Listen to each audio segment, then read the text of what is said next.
Welcome to the Zoom Bible study. No matter if you are in the live study or watching online at a later time, I'm glad you are with us. Many of us grew up in churches where the Bible was read and interpreted through literalist, patriarchal, racist, homophobic, and fear-based apocalyptic lenses. The result of such an approach is that it turns the Bible into a weapon of harm, and it negates the flourishing of our lives that I believe that God desires for us. This study aims to help correct those harmful approaches to the Bible. The primary resource for this study is Zach Lambert's book, Better Ways to Read the Bible: Transforming a Weapon of Harm into a Tool of Healing. Zach devotes more than half of his book to discussing the harmful lenses that have caused a lot of damage. I'm not going to focus on those, but Zach's book is one that I certainly recommend if you want to dig deeper into this topic. It really is a good book. This study, however, focuses on the healthy ways, the better ways to read the Bible. And by the way, these better ways are not new. They have been around a very long time. In the first lesson, and maybe the most important one, we looked at the Jesus lens. Read the Bible with Jesus. If you haven't watched the first lesson, please do so when you get the chance, because everything in this series is based on the Jesus lens. And then last week, I discussed the context lens. Before we try to discern modern applications from the scriptures, we really need to make every attempt to understand the text in its context. That means that we make every effort to understand a passage's culture, author, audience, purpose, language, and literary genre. And in that lesson, I provided several contextual questions to ask that will help in a better understanding of a biblical passage. Think of context like a foundation. If a building's foundation is off, then everything built on it will be off. Likewise, if we don't get a passage's context right, the more likely our contemporary insights will be off base and potentially harmful. And finally, let's remember that seminarian adage, a version of which has been repeated often at Spirit of the Cross for a long time. A text taken out of context is a pretext for a proof text. And that leads us to tonight's lesson. It is really a follow-up from last week.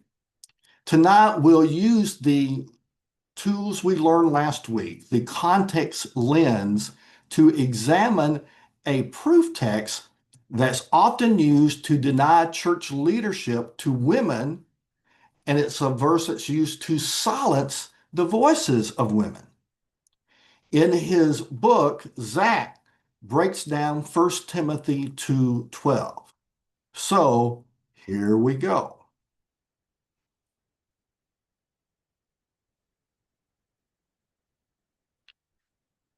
I do not permit a woman to teach or to have authority over a man. She is to keep silent.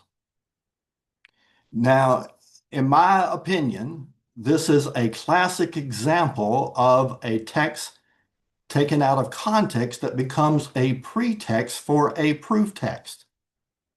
And as we learned last week, proof texting is a practice of using isolated, out of context quotations to support a pre-existing belief or proposition, often with the intent to prove a point rather than to understand the original meaning. Now, there are several ways to tackle this verse and show that it is an unusual and very specific command for a very specific situation and not a universal command. I'll approach it like Zach Lambert does in his book, but I want to add a couple of things that he does not mention.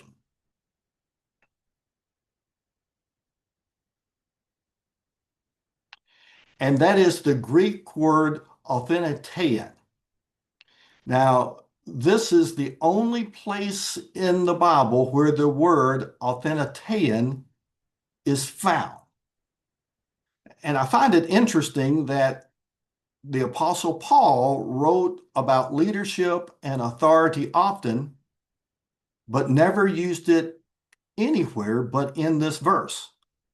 And this alone should raise our spiritual spidey sense that something's up. Something is different about this verse. And the best scholarship on this word tends to view it as such an abuse of authority, that it shouldn't be practiced anywhere by anyone in the church. So we're talking about abuse of authority. And then we have the Apostle Paul. I'm just throwing this out there. The great majority of biblical scholars think that someone else other than the Apostle Paul wrote the pastoral epistles. We're talking 1st and 2nd Timothy and Titus. But since traditionally the Apostle Paul has been credited as the author for this study, we'll play along. Regardless of the authorship, it's in the biblical canon, and thus we have to deal with it one way or the other. The question is, will we deal with it in a harmful way that excludes and silences, or do we deal with it in better ways that includes and allows for the flourishing of all people?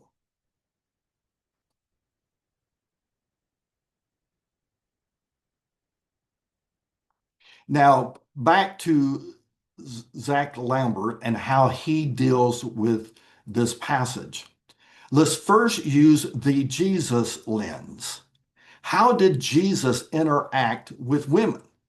Well, he elevated them, he affirmed them, and he commissioned them. Just a few examples. Jesus' ministry was funded by women. And we know a few of their names, Joanna and Susanna, and most likely Mary Magdalene. It was a woman, Mary of Bethany, that first anointed Jesus as Messiah and King. And then there again is Mary Magdalene, a disciple of Jesus, who was the first to see the resurrected Jesus and the first to proclaim the good news of his resurrection after Jesus commissioned her to do so. And to this day, Mary Magdalene is known as the apostle to the apostles. And let's not forget the prominent role of his mother, Mary. That would be a completely different Bible study. And I don't have the time to go into all of Jesus's interactions with women and the many times that he elevated them and gave them voice. So using the Jesus lens that we learned in the first lesson, if anything in Scripture contradicts the person, work, or teachings of Jesus, then we need to take another look at it because most likely we have misunderstood, misinterpreted, or misapplied something. Clearly, Jesus was pro-woman. So that alone automatically puts 1 Timothy 2:12's traditional interpretation into question. Now let's use the context lens. That was the Jesus lens, now the context lens. Let's see what the purpose of the letter was. Let's look at the surrounding verses and determine if it's consistent with the more universal and known interaction and views about women that was held by the historic Apostle Paul. And what were they? Well, Paul extensively discusses spiritual gifts, and he never restricts any of them to men only. Let's remember that Paul left the church in Philippi in the hands of Lydia. Paul sent Phoebe with his letter to the church in Rome, which means she taught it and answered questions about it. And also in Rome, Paul reveals the name of a female apostle, Junia, and that's found in Romans 16:7. And Paul says that she is prominent among the apostles. A whole Bible study could be done on Junia. And let's not forget Priscilla, who was a co-pastor with her husband, and who was called upon to correct a male pastor named Apollos. So keep all of that in mind with what we know about the historic Paul and his interactions with women and his views on women that we know from his authentic teachings.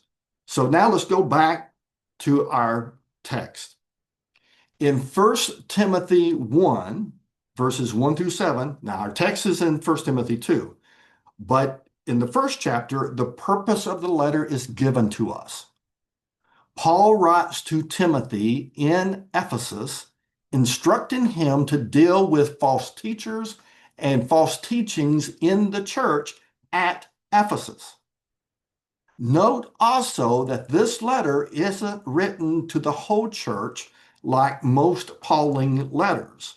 This is a pastor-to-pastor correspondence and contains very specific instructions for a specific problem in a specific church. Now let's look at the verses that surround the proof text, and when we do so, the specific problems begin to come into focus.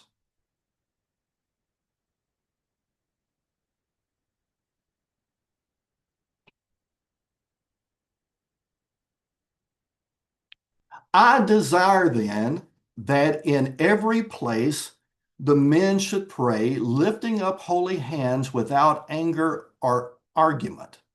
Also, that the women should dress themselves in moderate clothing with reverence and self-control, not with their hair braided or with gold, pearls, or expensive clothes, but with good works, as is proper for women who profess reverence for God. Let a woman learn in silence with full submission. I do not permit a woman to teach or have authority over a man. She is to keep silent. For Adam was formed first, then Eve, and Adam was not deceived, but the woman was deceived and became a transgressor. Yet she will be saved through childbearing, provided they continue in faith and love and holiness with self-control. I'm going to continue now with just some quotes from Zach Lambert. There's a lot that we don't know about the specific situation in Ephesus, but we do get a few hints from the surrounding text. One, there were men who were using prayer inappropriately. So Timothy needed to require all the men in the Ephesian church to lift their hands when they prayed. Secondly, we discover there were women flaunting their wealth by dressing immodestly. So Timothy was given very specific instructions on how those women should dress. And finally, there was a female false teacher who was claiming authority over a specific man in the Ephesian church, and she needed to be corrected. And based on what I had said earlier about the Greek word authentitain, I believe that we're just not talking about claiming authority, we're talking about an abuse of authority.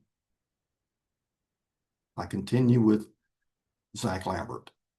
It's impossible to know the exact situation being addressed with this false teacher since we are so removed from it. But I do believe we can unmistakably know what this passage does not mean. It does not mean that all men everywhere are required to lift up their hands when they pray. No one practiced it then, and no one practices it now. And there is no other reference to that being a requirement of prayer anywhere else in the Bible. It does not mean that women cannot teach and must be quiet in church. Again, no one practiced this then. As I outlined above, Paul sends arguably his most important letter, Romans, with a deacon named Phoebe, and she taught the contents of his letter to the church in Rome. And last, it does not mean that only women who give birth will be saved. That makes no sense and contradicts everything the New Testament teaches about salvation. No one, including the staunchest patriarchal pastor, interprets this passage literally. So why do people interpret verse 12 literally? Because of sexism, plain and simple. There is no other reason to literalize verse 12 and then contextualize verses 8, 9, 10, 11, 13, 14, and 15 unless one is looking for a biblical rationale, a proof text, to subjugate women in the church. And folks, this is very similar to the holiness code in Leviticus. Those who use the Bible to oppress LGBTQIA folks will contextualize the entire holiness code except for the 2 verses that mention a male lying with another male as with a woman. That's proof texting, y'all. Plain and simple. Whether it's in Leviticus or whether it's here in 1 Timothy. I've got to wind this up. When we consider the Jesus lens and his elevation of women, when we consider the greater universal teachings of the historic Paul in his authentic letters in regards to women, and when we look at the purpose of the first letter to Timothy, and when we look at the surrounding verses, and when we consider the Greek authentitain, and when we consider the inconsistent application of the other commands in this passage, we can't help but come to the conclusion that whatever this is in 1 Timothy is a very specific situation in the Ephesian church, and it is not a universal principle. And I conclude with Zach Lambert's words. Even within deeply patriarchal cultures, we see Jesus and the early church elevating and empowering women. The goal of this lesson is not to tear down every leader or church that is getting this wrong. The goal is to build something new, modeled after something very old, that very first all-inclusive church. The goal is to tell the truth about God's will for women and create spaces where people of any gender, age, race, socioeconomic status, sexual orientation, background, and ability can experience freedom and the fullness of life that Jesus desires for them. And we get to do this vital work not in spite of scriptures, but undergirded by it. When we read the Bible through the context lens, it's easy to see that this was God's will for us all alone. And God's people said, Amen.